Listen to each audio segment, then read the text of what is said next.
Hello, everybody. It's a big pleasure to have you all here.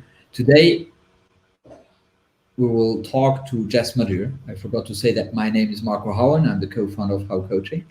And I am joined with my friend Sasha, good friend Sasha Born, also co-founder of How Coaching. And today, in our series of Experts Insight, we have Jas Madhur, the founder of Campfire Coaching. And the aim is really to talk about what is Campfire Coaching. And so, Jas, good morning. Please tell us a little bit about yourself. Okay, the first thing to talk about Campfire is why is it called Campfire? Originally, the idea came from North America, where I was. And it is a First Nations notion of sitting around a campfire with your family and your friends and colleagues, people you trust, so that you can, in an environment which is safe and sacred in a way, talk about some of the concerns that you have and get some input from the others around, and with some collective wisdom and ideas, help solve your problems. And originally, I'd done the sessions in Canada, but when I moved to Luxembourg, I started doing some sessions with the Project Management Institute, where the Campfire was open for the members. And why I think it worked well is because it was a space that was non-judgmental. It was outside of their career environment. So nobody was going to be saying, you're talking about this sort of thing, oh my God, it reflects badly on you. So people just came in and talked openly. And so it was really to set up this space where people could come and talk freely and safely about any issues they were facing and get input from the others. So that's the idea of the Campfire. And so, yeah, thank you very much. And so, if I understand right, when you organize a campfire, you really bring people together out of different organizations or same organization. How do you see that? How do you organize these campfires? Well, the way it's worked right now is we announce the event, and people from different organizations come, and they have different levels of skills. So it's not everybody has to be at the same level, although they could be. So we're open to whoever comes, and everybody has a perspective to share, and it's valuable to get their perspective, regardless of whether they're beginners or towards the end of their career or whatever. So people respond to questions, and they say, okay, this is how we do it. And the Campfire itself has a format, and we set it up so that we can actually create a situation where people introduce themselves, they introduce a problem that they might be facing, and then we collectively decide on which particular problem it is that we want to focus in on. And at that point, the work goes to whoever wants to talk about their issues in more detail. The important thing in the Campfire is to listen to people's issues, to really try to understand what it is, rather than coming in with instant coffee, do you want it with chips solutions, and so we'd like to spend a fair amount of time. I think it takes at least 20 minutes per topic to get into it.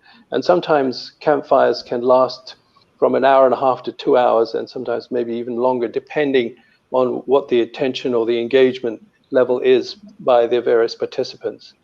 And then at the end, I'd like to close off by going around and getting everybody's closing comments. And so everybody has to leave feeling that they've got something out of the session, and also knowing that the confidentiality of whatever was said will be respected, because I think it would really destroy the credibility of the session if people didn't feel safe. So for me, it's very important that people feel safe in what they can say to each other and know that they want to be genuinely helped, rather than politically undermined, as you might feel in an organizational setting. Yeah. So thank you. What other settings you see campfires being done in? So you talked about this PMI, where people coming from different companies. Where do you see it running in different settings? Well, I think any institution can use it. I mean, you can use it within teams, in organizations. You can use in organizations with people from different teams. You could use it for non-profit organizations such as PMI.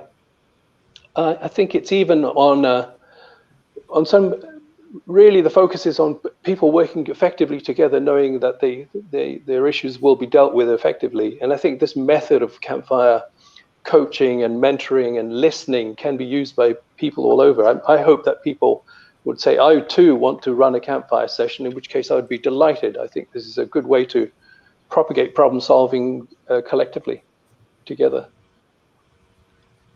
Yeah. Thank you. So one of the reasons why we gather today here is that how coaching and Campfire coaching took this resolved decision to say, okay, let's work together and let's develop this idea of Campfires together. Now, a question to Sasha. Now, at How Coaching, we also do masterminds on leadership, different areas of masterminds. Now, what's the difference between a mastermind and a Campfire? Besides all the overlappings that I see when I first have been introduced to Campfire and the idea of Campfire, I see two main differences. One of which would be the education piece that we usually do in Mastermind whilst we do the introduction to our Mastermind series, and then we go into specifics. So that would be the education part. And the other thing is that we have a fixed topic, so to speak. We have a joint vision. We come together with a group of people. They come with their mind. We create an ultimately bigger mastermind in that season, in that session. That would be the main difference, so to speak. But besides, it is creating space, join minds, have their impact for the better good of a joint vision. Yeah, and maybe to add to that, and that's what draws me also to the idea of the Campfire, is that it creates this safe space, and it can create this safe space also in departments or in groups of companies who during this sanitary crisis now are scattered, and the only thing most of the times that they are doing is they are getting into Teams or Zoom or whatever to work off their to-do list. Tuck, let's discuss all that. That's all that you had to done that, you did that on the project, and so on. And the coffee is the missing. So it's like the coffee machine in the kitchen is missing. There is no exchange. There are no other challenges which are talked about than the very specific challenges people they really have to look at to do that job.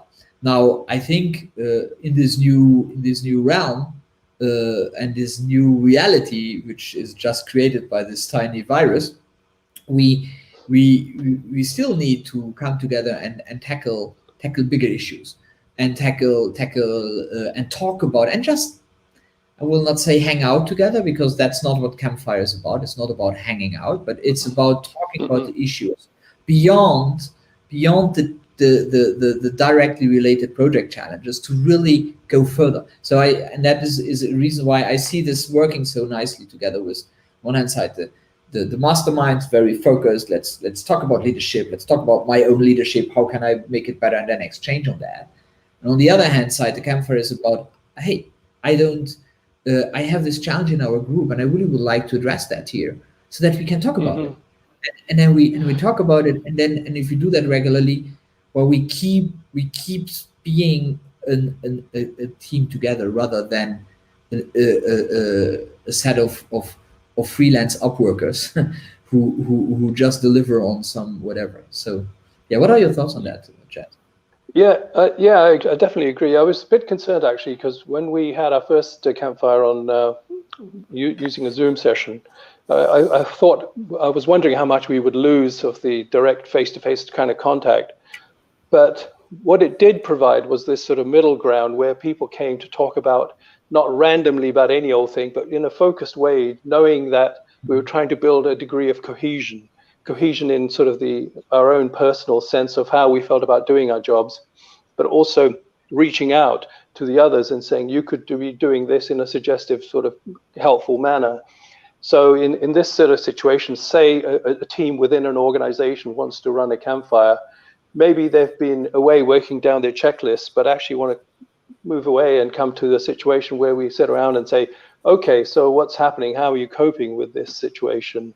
and how are you coping? So then there is a directed way of helping each other around specific kinds of issues, like dealing with COVID, dealing with, I don't know, difficult situations around the house when you're trying to get your work done. I mean, this is sort of cooperative, community, collaborative help. And that's what it's there for. I think in this sort of situation, it really serves people to know that there are people out there who are facing similar situations as you are.